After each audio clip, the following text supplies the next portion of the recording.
The Velthari Dominion had ruled the stars for 3,000 years. In all that time, they had never lost a war. They had conquered 17 galaxies and destroyed hundreds of species that tried to fight back. Their warriors were born for battle. Their ships were the most powerful in the known universe. When the Velthari arrived at a new world, that world had two choices: surrender or die. Most species chose to surrender. The ones that fought were erased from history. High Commander Zorath stood on the bridge of his flagship, the Eternal Conquest. He was old by Velthari standards, nearly 400 years, and he had commanded more invasions than he could remember. Every single one had ended in victory. He looked at the small blue planet on his view screen with the same bored expression he always wore before a conquest. Earth. That was what the natives called it. A small world orbiting an average star in an unremarkable corner of the Milky Way galaxy. The Velthari scouts had been watching humanity for several decades. They had seen the humans split the atom, land on their moon, and send primitive probes to nearby planets. Zorath found it almost amusing. These creatures thought they were special because they had learned to leave their own world. They had no idea what waited for them in the darkness between stars. Sub-Commander Kreth approached and bowed his head in respect. His scales were a darker shade of blue than Zorath's, marking him as younger and lower in rank. He carried a data tablet showing information about Earth's defenses. "High Commander, our scans are complete," Kreth reported. "The humans have approximately 300 spacecraft capable of leaving their atmosphere. Most are simple transport vessels. Their military ships number fewer than 50, and none possess weapons that can penetrate our shields." Zorath made a clicking sound with his mandibles. It was the Velthari equivalent of a laugh. 50 ships against 200 of our finest warships. This will not even qualify as a battle. It will be an execution. "Should I prepare the subjugation terms?" Kreth asked. "Yes. Give them 72 of their hours to respond. If they surrender, we will take their strongest as slaves and leave the rest to serve us on their own world. If they refuse..." Zorath turned back to the view screen. "Then we will burn their cities until they understand their place in the universe." The message was sent at exactly 6 in the morning, Earth time. Admiral Kevin Morrison was drinking his third cup of coffee aboard the carrier USS Defiance when the alert came through. He was a tall man with gray hair and tired eyes. He had served in the Navy for 32 years, fighting in wars that now seemed impossibly small. Pirates, terrorists, rival nations, all of those threats could be understood. All of them could be negotiated with. The message on his screen was not a negotiation, it was a death sentence. "All species bow before the Velthari Dominion," the message read. "You have 72 hours to surrender your world and accept our rule.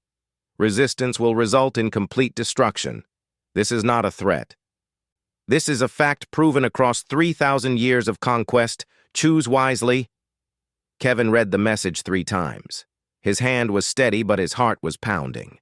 Through the viewport of his ship, he could see the alien fleet arranging itself beyond the moon.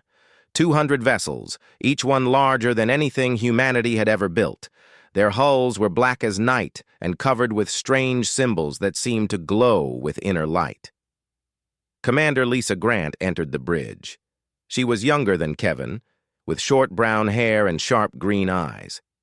She had been his executive officer for 5 years, and he trusted her more than anyone else in the fleet. "Sir, Earth Command is requesting your assessment," she said. Her voice was calm, but Kevin could see the fear in her eyes. The same fear that every human who had seen the alien fleet was feeling right now. Kevin stood and walked to the main viewport. The Earth hung behind them, a beautiful sphere of blue and white. 7 billion people lived on that world. His daughter was down there, probably just waking up for school. His ex-wife was there too, and his elderly mother in her nursing home in Florida. Everyone he had ever known, everyone he had ever loved, all of them counting on the Navy to protect them from an enemy that had never been defeated. "Tell Earth Command that I am calling an emergency meeting of all fleet commanders," Kevin said slowly. "We have 72 hours to prepare our response." Lisa hesitated. "Sir, with respect, our ships cannot match their firepower. Our weapons cannot pierce their shields." "What kind of response can we possibly prepare?" Kevin turned to face her. There was something in his eyes now, not fear. Something harder, something dangerous. "Commander, do you know the history of the human species?" Lisa frowned. "Sir, we have fought each other for 10,000 years.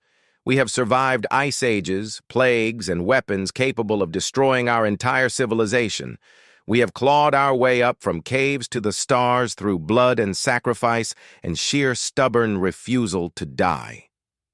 Kevin walked past her toward the door. "These aliens think they know what war is. They have conquered species that surrendered or ran away. They have never faced a species that would rather burn than kneel." "What are you suggesting, Admiral?" Kevin stopped at the door and looked back at the alien fleet on the view screen. His jaw was tight with determination. "I am suggesting that we teach them what happens when you threaten humanity. I am suggesting that we show them why every predator on our planet learned to fear us. I am suggesting that in 72 hours, we either win the most important battle in human history or we die trying." He left the bridge without another word. Lisa stood alone, staring at the alien armada. 200 ships against 50. Technology thousands of years more advanced than anything Earth possessed. By every logical calculation, humanity had no chance. But logic had never stopped humans before. Within an hour, the message had spread across Earth. Every government, the first 24 hours after the ultimatum were chaos. Governments argued. Politicians blamed each other. Some countries wanted to surrender immediately. Others wanted to launch nuclear weapons at the alien fleet. No one could agree on anything. Then Admiral Kevin Morrison addressed the United Nations. He stood before the representatives of every nation on Earth. A tired man in a Navy uniform who had not slept in over a day. The room was filled with shouting and accusations. Everyone wanted someone else to solve the problem. Everyone wanted to save themselves. Kevin waited until the noise died down. Then he spoke in a calm, clear voice. "Ladies and gentlemen, I am not a politician. I am a soldier. So I will speak to you as a soldier speaks." He paused and looked around the room. "We have 48 hours left. In that time, we can either prepare to fight together or we can die separately. Those are our only choices." The Russian ambassador stood up. "Admiral, our scientists have studied their ships. Their shields are impenetrable. Their weapons can destroy cities from orbit. How do you expect us to fight such an enemy?" "I do not expect anything," Kevin replied. "But I know this. Humanity did not become the dominant species on Earth by being the strongest or the fastest. We became dominant because we refused to give up. We adapted. We invented. We fought with everything we had, even when victory seemed impossible." The Chinese representative spoke next. "What do you need from us?" Kevin allowed himself a small smile. "Everything. Every ship, every weapon, every scientist, every soldier. I need humanity to set aside 10,000 years of conflict and work together for the first time in our history. Because if we do not, there will be no history left to argue about." The vote was unanimous. For the first time ever, Earth united under a single military command. Old enemies became allies. Secrets were shared. Resources were pooled. The clock was ticking. Deep beneath the Nevada desert, Dr. Nathan Cole had not left his laboratory in 36 hours. His eyes were red from staring at computer screens, and his hands shook from too much caffeine. He was a weapons scientist, one of the best in the world, and he had been working on a project that the government had called impossible. Railguns, weapons that used electromagnetic force to fire metal projectiles at incredible speeds. Not the small railguns that had been tested before, but massive versions capable of launching tungsten rods at nearly 5% the speed of light. The project had been theoretical for years. There was never enough funding, never enough time, never enough support from politicians who did not understand the science. Now Nathan had all the support he needed. Engineers from 12 countries were working alongside him. Equipment was being flown in from facilities around the world. The impossible deadline of 36 hours was now only 12 hours away. His assistant, a young woman named Dr. Rachel Morgan, approached with a tablet showing the latest test results. "The third prototype is ready," she said. "Power consumption is within acceptable limits. Targeting systems are calibrated. But Nathan, we have never actually fired one of these at full power. We do not know if they will work." Nathan took the tablet and studied the numbers. His whole body was exhausted, but his mind was still sharp. They will work. They have to work. Because if they do not, nothing else we do will matter. He turned to face his team. 50 scientists and engineers from countries that had been rivals just days ago. Americans working beside Russians, Chinese beside Japanese, Israeli beside Iranian, all of them united by the threat from the stars. "Listen to me," Nathan said loudly. "I know you are tired. I know you are scared. I know that some of you think this is hopeless. But I need you to keep working. I need you to ignore the voice in your head that says we cannot win. Because we are humans, and humans have always done impossible things when our survival depended on it." The team went back to work with renewed energy. In Geneva, General Patricia Lawson was coordinating the largest military operation in history. She was a small woman with gray hair and the kind of eyes that had seen too many wars. She had commanded troops in conflicts around the world, but nothing had prepared her for this. Her command center was filled with screens showing every military asset on Earth.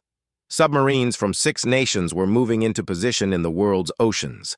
Aircraft carriers were forming a defensive line in the Pacific. Satellites were being repositioned to provide intelligence on the alien fleet. Her aide, Colonel Dennis Harper, handed her a report. "General, the aliens have not moved from their position beyond the moon. They appear to be waiting for our response to the ultimatum." Patricia nodded. "They think we are going to surrender. They have seen it happen 1,000 times before. A primitive species receives the demand, panics, and gives up hope."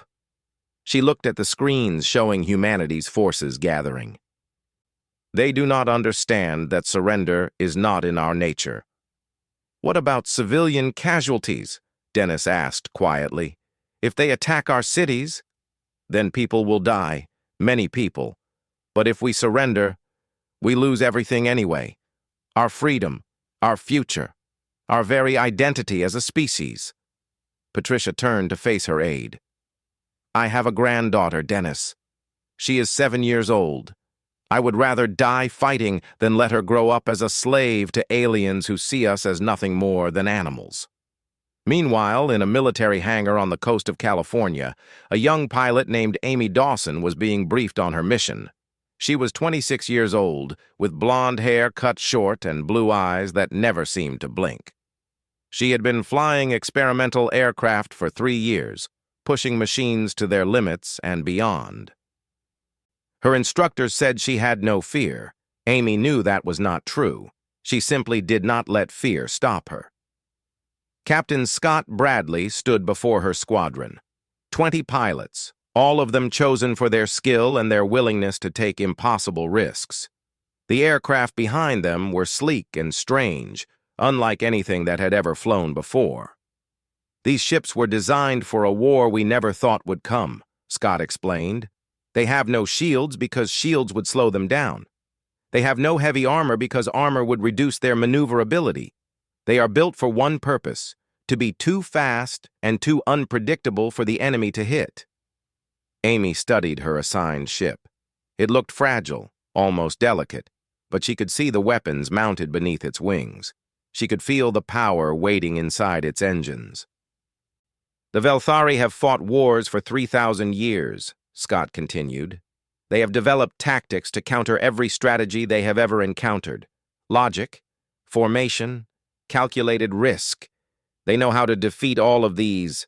He paused and looked at each pilot in turn. "But they have never fought humans. They do not know that we are chaos. We are unpredictable. We do things that make no logical sense, and somehow we win anyway. That is our advantage. That is how we are going to hurt them." Amy raised her hand. "Sir, what are our odds of survival?" Scott did not hesitate.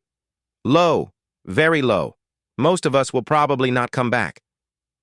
He straightened his shoulders. "But every ship we destroy, every minute we buy, gives Earth a better chance. That is worth dying for." Amy looked at the other pilots. She saw fear in their eyes. But she also saw determination. The 72 hours ended at exactly 6 in the morning, Earth time. High Commander Zorath stood on the bridge of the Eternal Conquest, waiting for the surrender message that always came. Every species eventually realized that fighting the Velthari was pointless. Some took longer than others to accept their fate, but they all submitted in the end. The message from Earth arrived right on schedule. Zorath opened it with a bored expression, expecting the usual pleas for mercy and promises of obedience. Instead, he found a single sentence. "Come and take it." For a moment, Zorath did not understand. He read the message again, certain that his translators had made an error. No species had ever responded to a Velthari ultimatum with defiance. It simply did not happen. Sub-Commander Kreth leaned forward to look at the message. His scales turned a lighter shade of blue, a sign of confusion among his kind. "Hi, Commander. I do not understand. Are they rejecting our terms?" Zorath crushed the data tablet in his clawed hand. "They are choosing death. Very well. We shall give them what they want." He turned to his weapons officer. "All ships, prepare to attack. Destroy their military vessels first, then target their largest cities. We will teach this species the price of defiance." The Velthari fleet moved forward like a wave of darkness. 200 warships, each one bristling with weapons that could level mountains. Their shields glowed with energy, making them nearly invulnerable to any attack humanity could offer.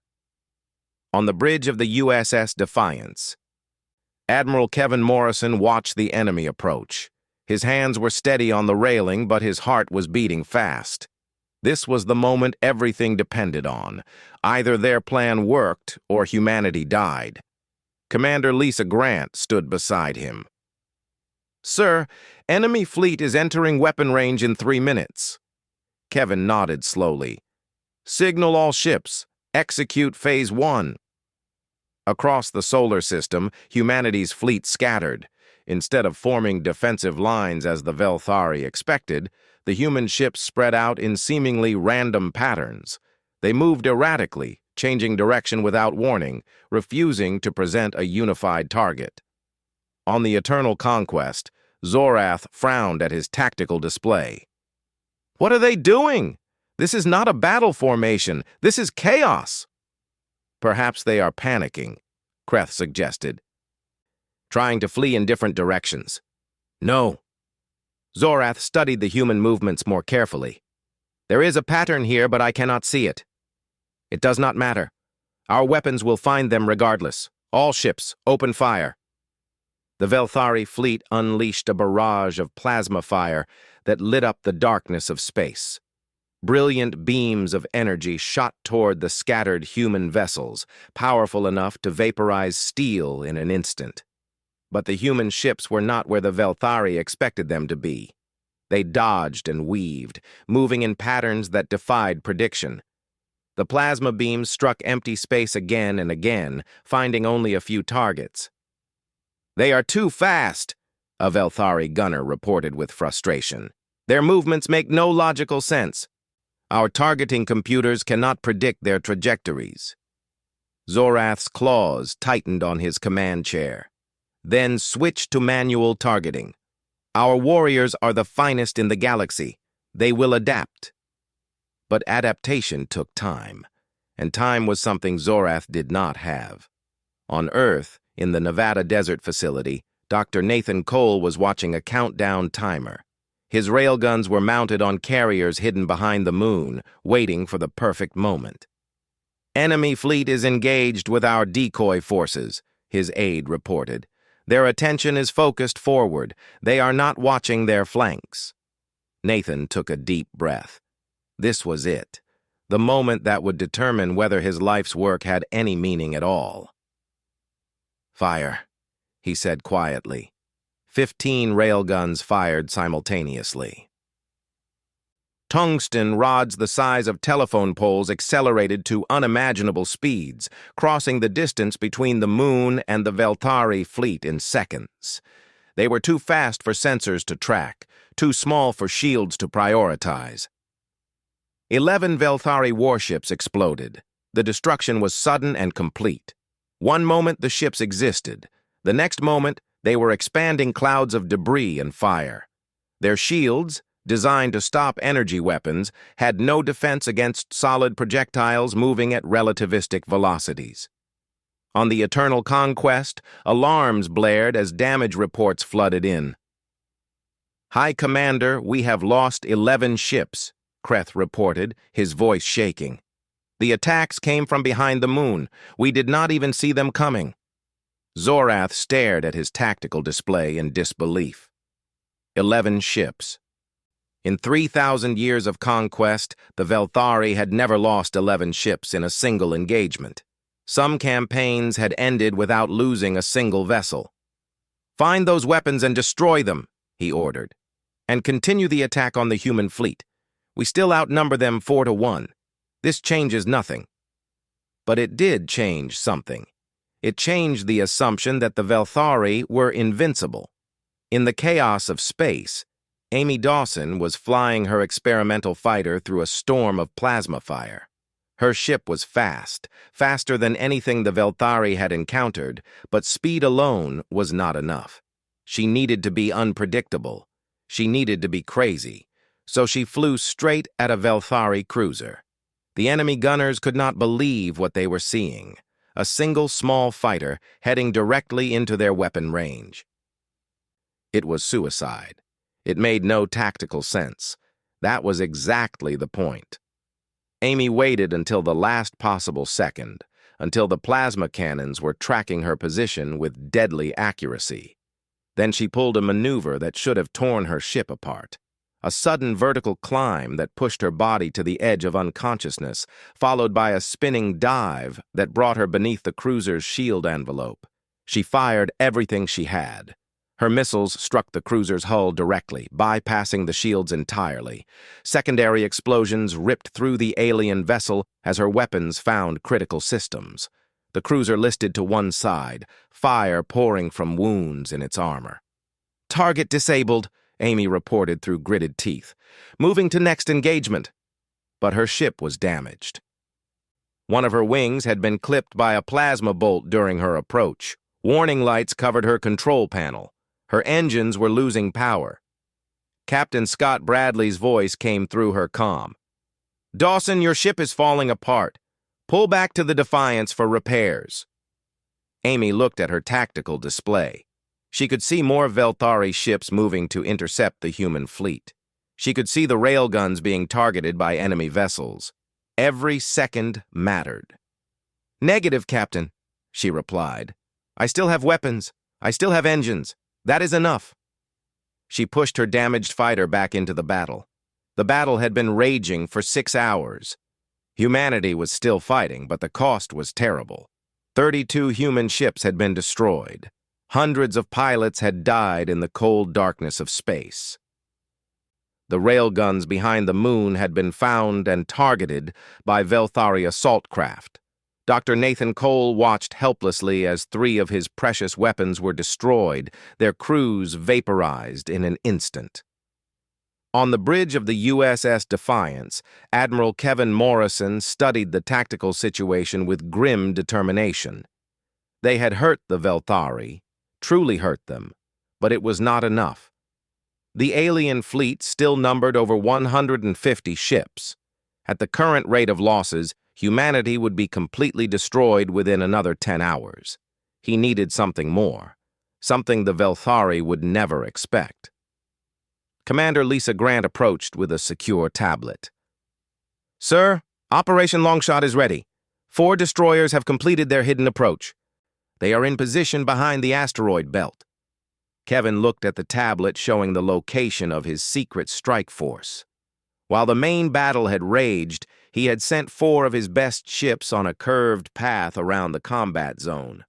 Their engines had been running cold, their systems minimal, making them nearly invisible to Velthari sensors. Their target was the Eternal Conquest, the Velthari flagship, the command center of the entire invasion. "Tell Captain Daniel Hayes to prepare for attack," Kevin ordered. "He knows what to do." Lisa hesitated. "Sir, this is a one-way mission. There is no way those 4 ships can survive an assault on the flagship and escape. You are asking those crews to die." Kevin closed his eyes for a moment. He thought about the men and women on those destroyers. Young people with families and dreams and futures that would never happen. He was about to order their deaths, but he was also fighting for 7 billion lives on Earth. Sometimes leadership meant making impossible choices.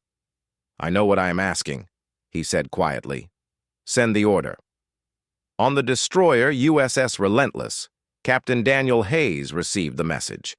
He was a broad man with dark skin and calm eyes.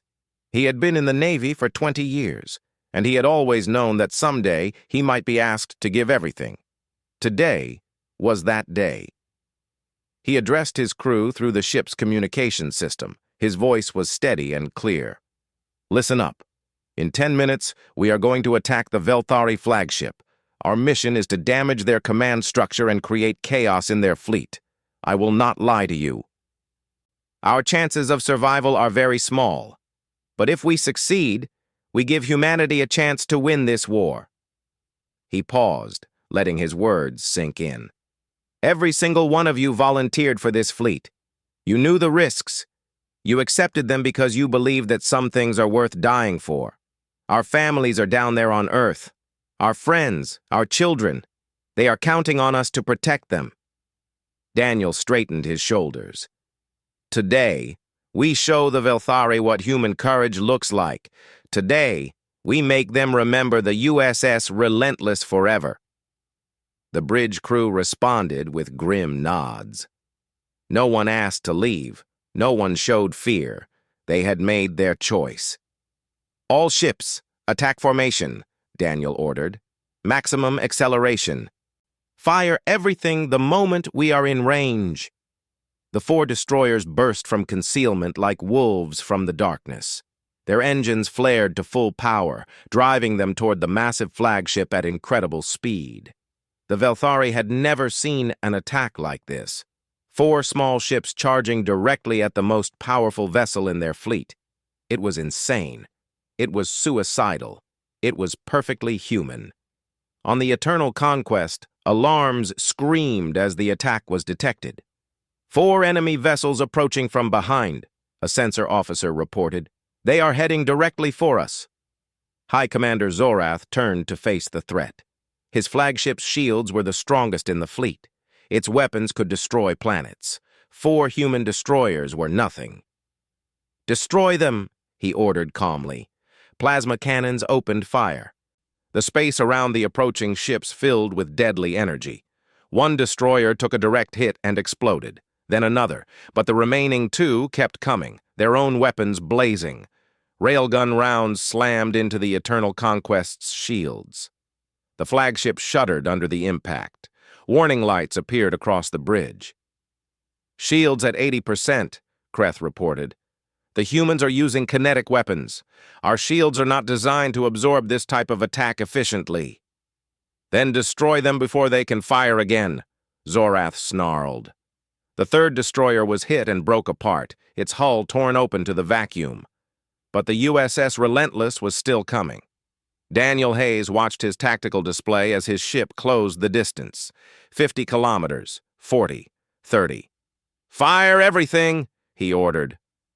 The Relentless unleashed its full arsenal, railgun rounds, missiles, even the ship's emergency escape pods loaded with explosives. Everything that could possibly damage the enemy. The Eternal Conquest's shields flickered and failed in one small section.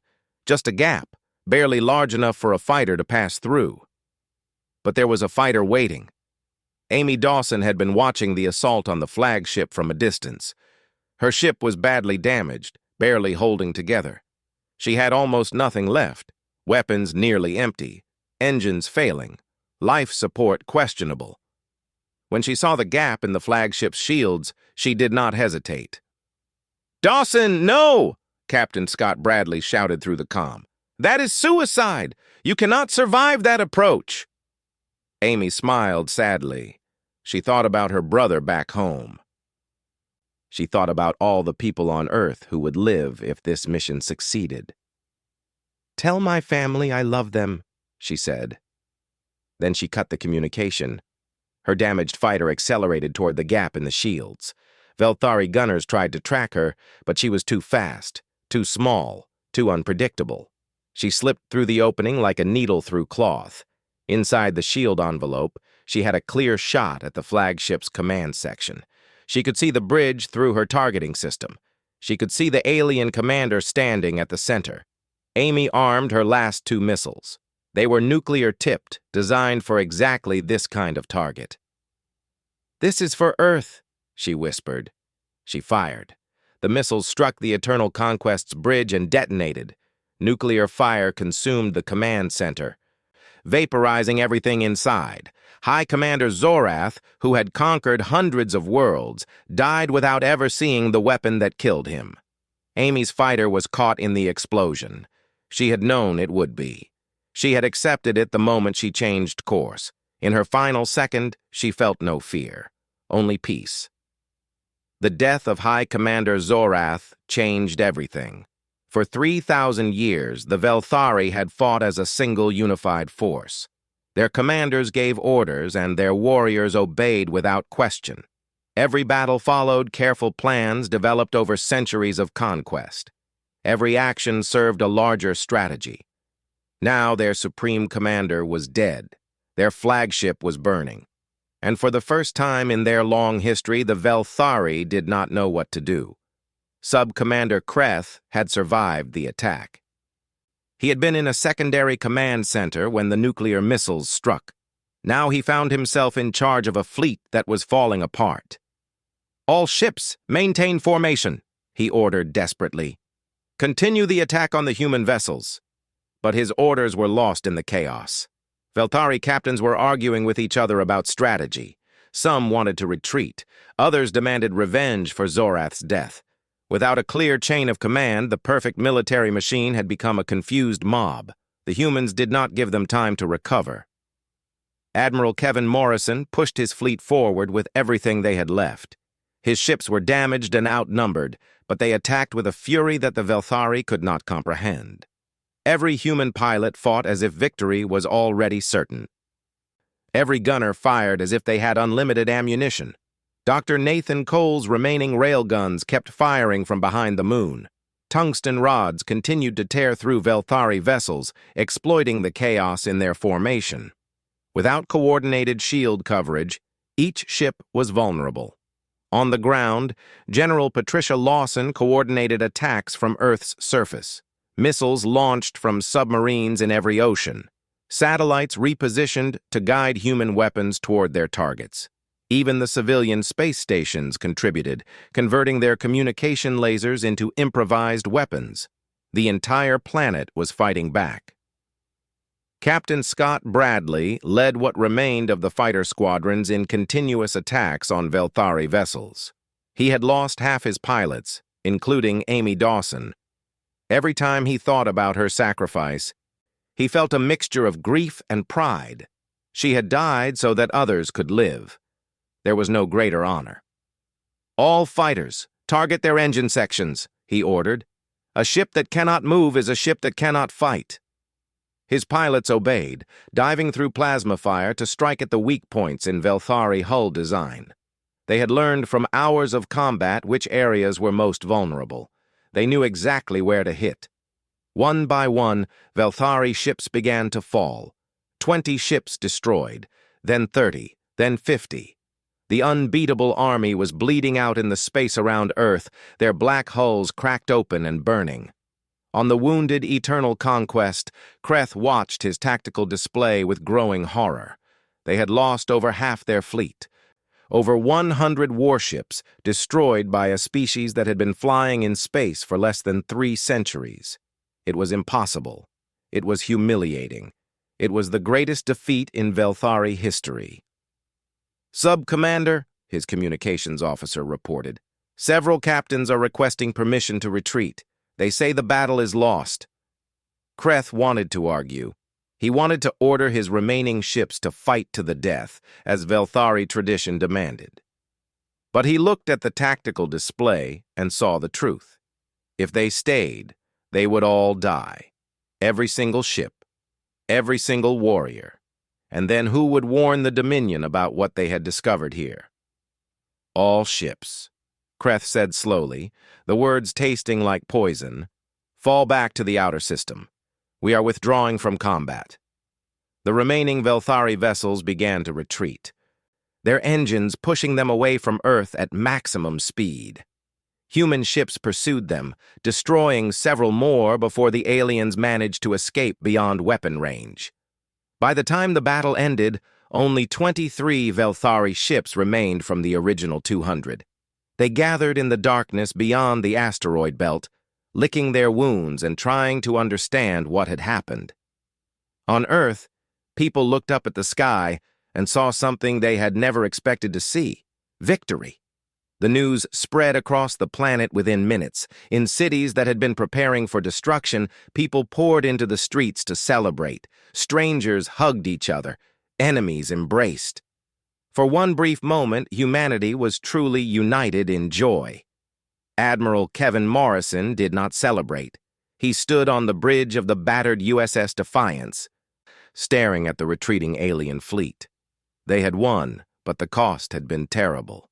28 human ships destroyed, thousands of brave men and women dead. Amy Dawson and Daniel Hayes and so many others who would never see their families again.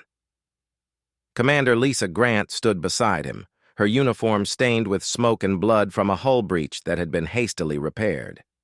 "Sir, the Velthari are requesting communication. They want to negotiate." Kevin nodded slowly. "Put them on screen."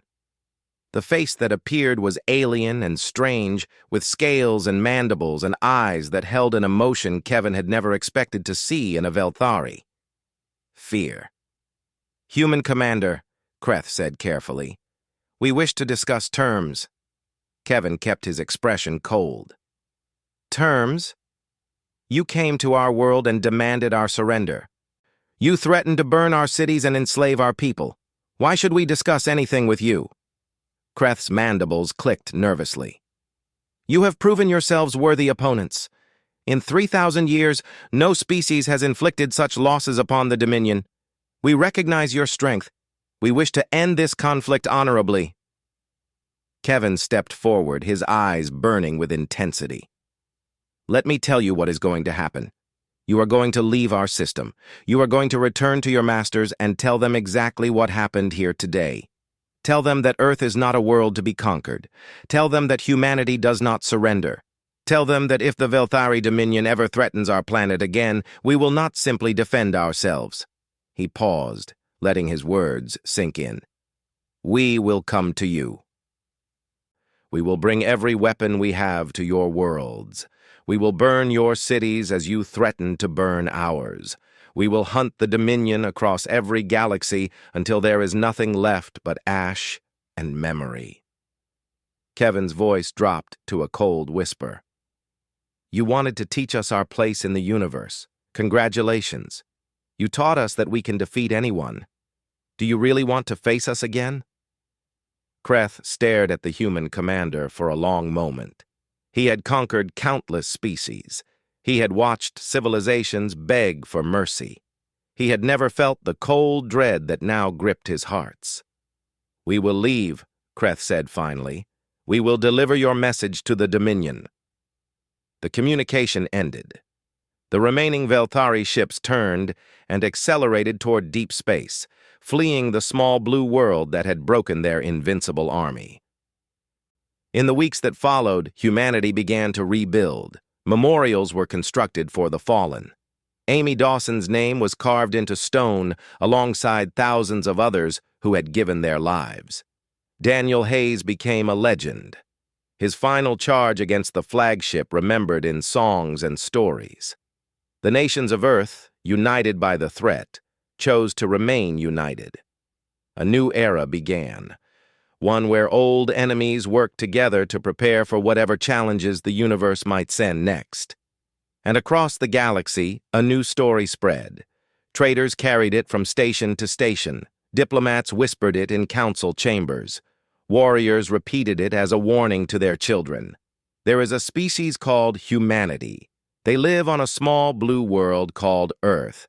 They have only been flying among the stars for a short time. Do not underestimate them.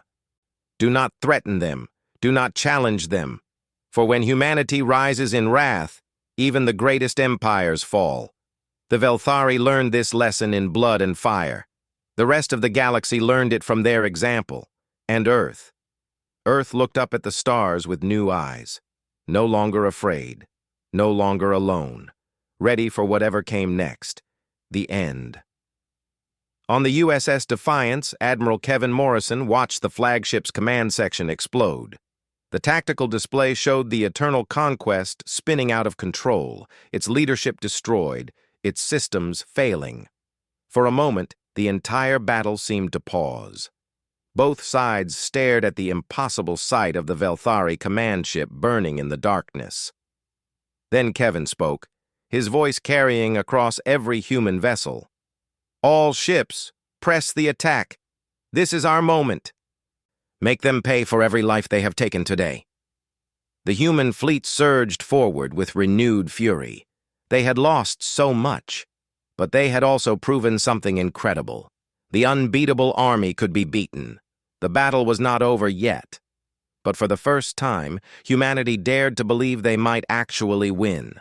All around her, humanity was fighting with everything it had. Ships that should have been destroyed kept fighting. Pilots who should have retreated kept attacking. It was messy and desperate and completely without logic, and somehow, impossibly, it was working. The Velthari fleet was taking losses. Not enough to turn the tide, not yet, but more than they had ever experienced. Their perfect formations were breaking down. Their confidence was shaking. On the bridge of the Eternal Conquest, High Commander Zorath watched his tactical display with growing unease. He had conquered hundreds of species. He had never seen anything like this. "What are these creatures?" he muttered. "Why do they not break? Why do they not flee?" Kreth had no answer. None of their experience had prepared them for an enemy that simply refused to accept defeat. The battle for Earth was only beginning. Isi were people who had chosen to fight even knowing they would probably lose. She thought about her younger brother back in Ohio. He was only 16, still in high school, still dreaming about his future. If she died tomorrow, he would have a chance to live. That was enough. "When do we launch?" she asked. Scott checked his watch. 12 hours. Get some rest. You are going to need it." But none of them slept that night. They spent the remaining hours writing letters to family, checking their equipment, and staring at the stars that had suddenly become so threatening. 48 hours had become 12. The battle for Earth was about to begin. Sieved the alien ultimatum. Panic erupted in cities around the world. People ran through the streets, screaming about the end of the world. Religious leaders called for prayer. Scientists demanded more information. But in military bases and research facilities across the planet, something else was happening. Something quiet. Something focused. Humanity was preparing for war. The Velthari had conquered 17 galaxies. They had destroyed civilizations that had existed for millions of years. They had earned the title of the most unbeatable army in the universe. They had never met humans. In 72 hours, they would learn their mistake.